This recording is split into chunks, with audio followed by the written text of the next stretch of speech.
Umapela si Attorney Larry Gadon sa COMELEC na huwag nang ilabas ang resulta ng mga survey sa eleksyon 2019. Kung bakit, alamin po sa pagtutok ni Tina Panganiban Perez.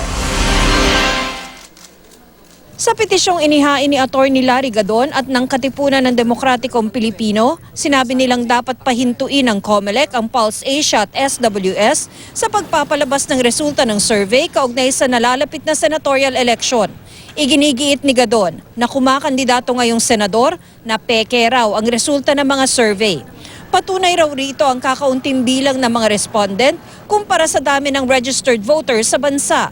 Inokondisyon nila isip para dahil kasi ang mga Pilipino, ang psychology, yung bandwagon Pag nakita nila na nag-number 1, number 12 ng ganyan, yun din ang binoboto nila. Sir, ano pong isasagot niyo dun sa mga nagsasabi na kaya niyo lang po final yung petition kasi hindi po kayo pumapalo sa survey?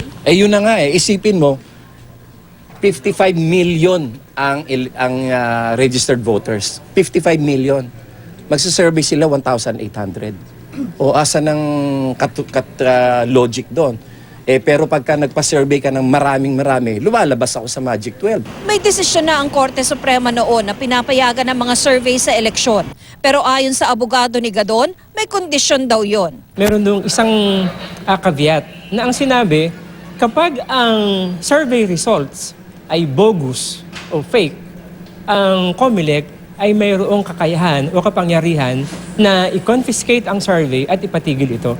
So ito ang ginamit naming basis. Pag-aaralan naman daw ng Pulse Asia ang petisyon para masagot ito ng maayos. Bukas daw itong ma-review ng ibang tao, lalo na yung nakakaalam kung ano ang totoo at pekeng survey.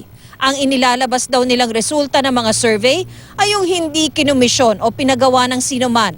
At sa loob daw ng 2 dekada, tugma ang resulta ng mga survey nila sa aktual na lumabas sa botohan. Sinisikap naman naming kunan ng reaksyon ng SWS pero wala pa silang sagot hanggang ngayon. Tina Panganiban Perez, Nakatutok, 24 Oras.